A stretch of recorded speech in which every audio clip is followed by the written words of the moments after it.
Welcome to the Empire Builders Podcast, teaching business owners the not-so-secret techniques that took famous businesses from mom and pop to major brands. Steven Semple is a marketing consultant, story collector, and storyteller. I'm Steven's sidekick and business partner, Dave Young. Before we get into today's episode, a word from our sponsor, which is, well, it's us. But we're highlighting ads we've written and produced for our clients. So here's one of those. When some people hear the name of our company, they scratch their heads and wonder, what on earth do the letters BWS stand for? Well, sit back, I'll tell you. B is for plumbing, hot water heaters, sewer lines, all the pipey plummy things. W is for heating. We will get you through the winteries without a shiver. S is for air conditioning. Remember how hot the summer gets? A new summer is just around the corner, and your air conditioner had better be prepared for it. There you go, see? It's all right there in the name. BWS Plumbing, Heating, and Air Conditioning. It's spelled BWS. Write it down. I'll wait. Ready? That's BWS. And when you want to find us online, just go to the Google and type in these letters. BWS, Plumbing, Heating, and Air. You'll find us. BWS, it's spelled BWS. And also pronounced BWS. Welcome to the Empire Builders Podcast. Dave Young here along with Steven Semple. And Steven, as our listeners may know, we record these in, well, I don't know if they know it or not. We don't sit down once a week and record. We'll record 3 or 4 episodes in a row. And we just got done talking about cookies. And now we're talking about another edible product called RXBars. And I'm starting to get hungry. So it's going to be an early lunch for you. Is that what we're It might be an early lunch. Yeah. Yeah. So I've seen RX bars. I see them in stores. I see them wherever your favorite bars are sold. You're going to find these RX bars. What is the story behind the RX brand of bars? Well, it's a pretty interesting story. So RX, which is the letter R, the letter X, bars. They're like prescription. Yeah, that's interesting. I hadn't even put that together. So yeah, like prescription, and they're these little energy bars. The business was founded by Peter Rahal and Jared Smith in 2012 in Chicago. And they started with really no money. Like they invested a few $1,000s each and no experience. They had no experience manufacturing food. And in 2017, 5 years after starting, they sold to Kellogg's for $600 million. $600 million. $600 million 5 years after starting. Have I got your attention? What a happy day for those guys. Yeah. When you look at energy bars, it's also a crazy crowded space. Like go on Amazon. They are everywhere. It seems like there's new ones all the time. So it wasn't like energy bars was like this new thing where no, it was a really, really crowded space. And again, they did this with little money and even less experience. And Peter is an interesting guy. He really struggled as a student and really struggled in business. He's dyslexic and he was a D student, and he talks about how he worked really hard to get a D. And he found work very hard. And what people don't realize, especially people with severe dyslexia, linear activities are really hard to do. And basically, pretty much every entry-level job is hard. And I heard an interview with him talking about how hard it was to actually even fill out and handle a checkbook, because it's this linear activity, and anything that's linear is really, really hard. So he even had a really difficult time getting into college. Now, his father was in the food business. They had a family wholesaling business, and the initial plan was for Peter to enter the family business. And he started off doing an internship at a food processing plant, Mondi's Foods, in Belgium. He did that for about a year, and it really didn't work out all that well. And then he went to Lebanon for a time because that was the family heritage, and he wanted to learn more about the family heritage. And when he returned to the U.S., he learned that the family really didn't want him working in the family business. He really was not cut out for it. Food wholesaling is a very linear business. You know, as he describes it, failing was not foreign to him because of all the struggles he had through his entire life in terms of school and any work and things along that lines. So he went out and he got a job working in transportation brokerage, and he absolutely hated it. It was a terrible job and he needed to do something. And at the time, he was really big into CrossFit. CrossFit was a new fitness craze. He was really big into it, and he was early to CrossFit, and he fell in love with it. And what he noticed, it was a great community, and a lot of that community was getting into the paleo diet. That was a really big thing in CrossFit. And what he found is it was really hard to find a good tasting bar that fit those dietary requirements. But working out at CrossFit, what he saw was a community. And he saw that the gyms sold water and sold t-shirts, but didn't sell any bars. So he called a buddy of his, Jared Smith, who founded the business with him, who was also in the CrossFit. And he said, hey, we should make bars. And it's interesting, Peter sees his dyslexia today as a benefit because he knows what he's good at and it's very clear where he struggles. And he knew he needed Jared. He knew he could not do this on his own. There wasn't even a possibility in his mind. So they got to work. They went to stores and they researched the ingredients in all the bars in the stores today. And they started off investing $5,000 each. And initially, they planned on investing $5,000 each and raising money. And so Peter went to his dad, because his dad knew lots of people in the food business, and said, hey, Dad, we want to raise some money. Do you want to help out? And his dad basically looked at him and said, sell 1,000 bars. Like, in other words, sell some stuff before you try to raise some money, right? Yeah. So they had to figure out how to sell bars. And they had this niche group in CrossFit and paleo. And it's a great community, and it was underserved. And if you think about this, this really parallels what Innovate did, right? In episode 37. Right, where they created a shoe focusing on trail runners and eventually grew that into other communities. Well, that's what these guys were doing, the same thing. Found this tribe, found this community, right? In 2012, that was a big growing thing. It's still big, but to latch on to an affinity group like that and have a product that fits their needs as they're growing, what a great move. And paleo was about ingredients, so they wanted to make bars with these limited ingredients, but best ingredients. And they did something really interesting in their packaging. In the show notes, we'll show a copy of one of their packages. And we've talked before about things being specific is far more powerful than things being general. Right on the front, like I'll read this one. 3 egg whites, 3 walnuts, 6 cashews, 2 dates, no BS. Yeah. And this specific packaging, specific ingredients, that really spoke to that market. And so I think that was very interesting what they did with the packaging. And on the front, you're allowed to package the way you want. You still have to have the specific nutritional ingredients and all those other things on the back, which they have. They started off making these bars in Peter's parents' basement using a Cuisinart. So basically they had a Cuisinart, they would mix up these ingredients and they would chop them up, and Peter and Jared would show up at one of their gyms with a Tupperware full of this stuff and ask people to try it, right? They knew tons of people and they collected tons of data, asked a whole pile of questions. So basically in August 2012 is when they started doing this, creating the ideas.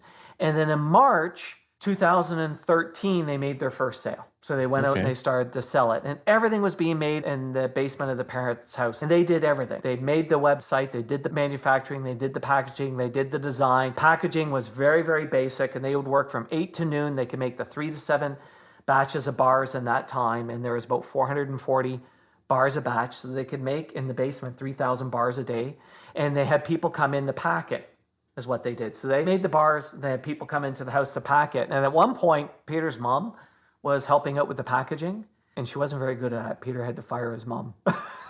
He had to fire mom. Had to fire mom. But the whole strategy was one of these strategies. Again, this is like Innovate, and we've seen other companies do this. Start small with a community and a tribe, which was CrossFit Paleo. And what they wanted to do is they wanted to sell online and then sell directly to gyms and then have consumers buy it from them. And then they would find a co-packer and then do traditional retailing. But it's that whole thing of, yes, that group was too small to make a big business, but it's where you start. Yeah. And then you roll up from there. Stay tuned. We're going to wrap up this story and tell you how to apply this lesson to your business right after this. 2 words: lead flow. If you want to grow your business, lead flow is, well, not everything, but it sure can feel that way. You feel the need for leads. And then there's the gnawing questions that plague you whenever you try to boost lead flow.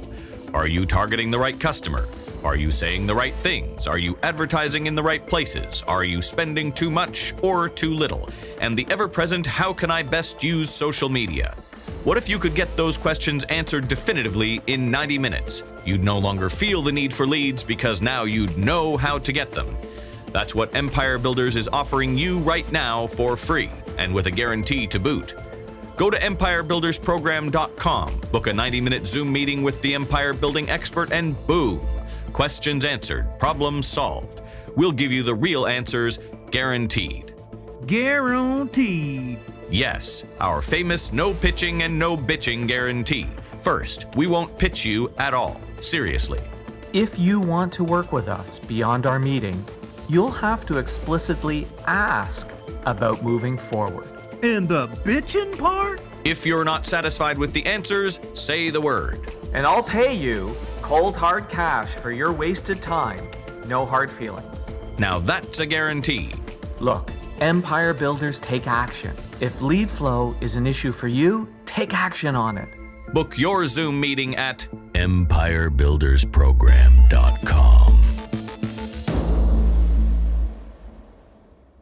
Let's pick up our story where we left off, and trust me, you haven't missed a thing. And what they saw was in the paleo CrossFit was a niche, and because it was small, it was being ignored. So they saw the small niche that was being ignored, and they said, that's where we can start. We can service that group. And they even went so far as saying, they would rather have a small CrossFit guy from across the country buy from them than a grocer that was around the corner. Because what they knew was the more I got into that community, the more I got in that community. I think you can even drill down on these groups, these tribes, affinity groups, if you want to call them that, in that, do you go out looking for them, or do you just find yourself in one and fill a need? But CrossFit is one of those affinity groups where when people identify themselves as being a CrossFit person, right? They're one of those where, you know the joke, right? How do you know if somebody's in CrossFit? They'll tell you. Right. Right? It's like, how do you know if somebody has a rescue animal? They'll tell you. If they're a vegan, they'll tell you. Right. Right. And so it's one of those groups where it's like, no, people identify so strongly with it that they feel the need to tell people unasked. Yeah. And it was also an interesting time in CrossFit because in the very early days, a lot of the people in the CrossFit community in terms of the gyms were, very principled. You didn't do it for the money. So they didn't sell or promote things and railed against the business side. As it grew, you would get more people coming in who are more open to the business side. So it opened up those opportunities for gyms to be open to selling things out of the gym. It was a movement, not a business. Right. It was right at that time it was becoming a business that these guys were, or certainly some of them, it was becoming a business. They were able to serve them. But even inside that, it was a real community and a real tribe. But it was also one, yes, they could email them and they could phone them. And, they really hustled every day to make those sales. But one of the other things that was interesting in their business model is they were really able to bootstrap it because they could make small batches, right? They're making it in their house using a Cuisinart. They could make small batches. Inventory was very low, so little cash needed. But they made it, sold it, collected the money because many of the sales were online and then shipped it, right? So basically, you had this really strong cash flow. You weren't carrying a lot of receivables on this, right? So they were really able to bootstrap up that business. And so 9 months from launch, they're doing $600,000 in sales. They really got out of the gate very strong. The next year they did $2 million in revenue and they just absolutely couldn't keep up with demand. So in mid-2014, they hired an outside manufacturer, and the first one that they did was an absolute disaster. And it actually really set their business back. They had to write off $500,000 worth of inventory. They went out of stock for a period of time, had to find a new partner. They managed their way through that. Then in 2016, they are now in Trader Joe's, and that year they did $36 million in sales. And then in 2017, Kellogg's came along and wrote the big $600 million check for the business. I guess he didn't ever need to go back to Dad for some money, huh? Yes, that never happened. And he's today an executive with Kellogg's running one of their divisions. What this really teaches us, and we've talked about this before, is this whole power of tribe. There's a real power of tribe. And often what happens, and Dave, I can't tell you the number of times we've put together strategies for startups, and we find this little tribe that's very connected and very tight, and we say to them, start with this tribe, and they go, yeah, but I want this to become a $400 million business, and that tribe isn't big enough, and they choose not to implement the plan. And it always drives me crazy because it's like, yes, it's not big enough, but that's where you start. You're not selling 400 million in the first year. You're hopefully selling 400,000, and we can sell 400,000 to this little tribe. And that's where you start. Guess what the people in those little tribes, what else they are? They're members of other tribes. Well, exactly. Right? Exactly. We're not all just one-dimensional people. Right. Right? You might be CrossFit, and you might be vegan, and you might have a rescue animal. And you work in an office with a bunch of other people, right? Like exactly. So there's this power of tribe that is often overlooked. And we talk about in marketing as niches, but I prefer to think about it as being tribes. And there's also, a power to, one of the things I liked is they went very quickly to the direct-to-consumer market. So even though they were wanting to sell through gyms, what they really wanted to do was sell direct to the consumer. The gym was going to expose them to it, but they wanted to sell direct-to-consumer, which meant they owned their destiny and were able also to learn. They were able to learn directly what people liked, what people didn't like. And their simple packaging really made them stand out. And this whole idea of being specific rather than general, I thought was really, really cool. So this packaging that stands out, this power of being specific and direct to consumer and the power of tribe, I think there's a whole bunch of lessons to learn from these guys, and they blew the doors off and became, really very wealthy, very successful business people who started with a couple of $1,000 each and no experience making things in the parents' basement using a Cuisinart. It's just a matter of getting started, isn't it? Just having the guts to say, yeah, well, let's just do this and see where it goes. Absolutely. And they found the tribe first and then made the product fit the tribe. I think that's a key, isn't it? Even if you identify a tribe, an affinity group, you should probably become one of them. You might find one that you think needs what you have, but you're not going to know until you're one of them. And that's like Innovate. Innovate was the same thing, right? Innovate, they even have their new office location in an area which is known for trail running, so that basically the people who work there can go out before, after work, or on one of their breaks and go run trails. Yeah, there you go. Right? Well, what a great story and a great product. We actually put these out on the snack table at the Wizard Academy, and people love them. There you go. And not everyone there is CrossFit. No, they're not. But what's really cool about it is you can look right at the front of it and go, oh, 3 egg whites, 6 almonds, 4 cashews, 2 dates. No BS. There's probably more in it than that that's binding it all together, but I'm not putting a bunch of junk in me. Right. Well, in fact, the binding agent, FYI, is dates. Okay. Yeah. Yeah, that's what they've actually used as the binding agent. And some egg white. Yeah. Yep, that's it. It's the dates in the egg white. Yep. Good stuff. Thank you for bringing RXBars to the table. Next Steven. time I'm down at the Academy, I'm going to look forward to sampling them on your dime. I'll make sure we keep them on there. All right. Thanks, man. Thanks for listening to the podcast. Please share us, subscribe on your favorite podcast app, and leave us a big, fat, juicy 5-star rating and review.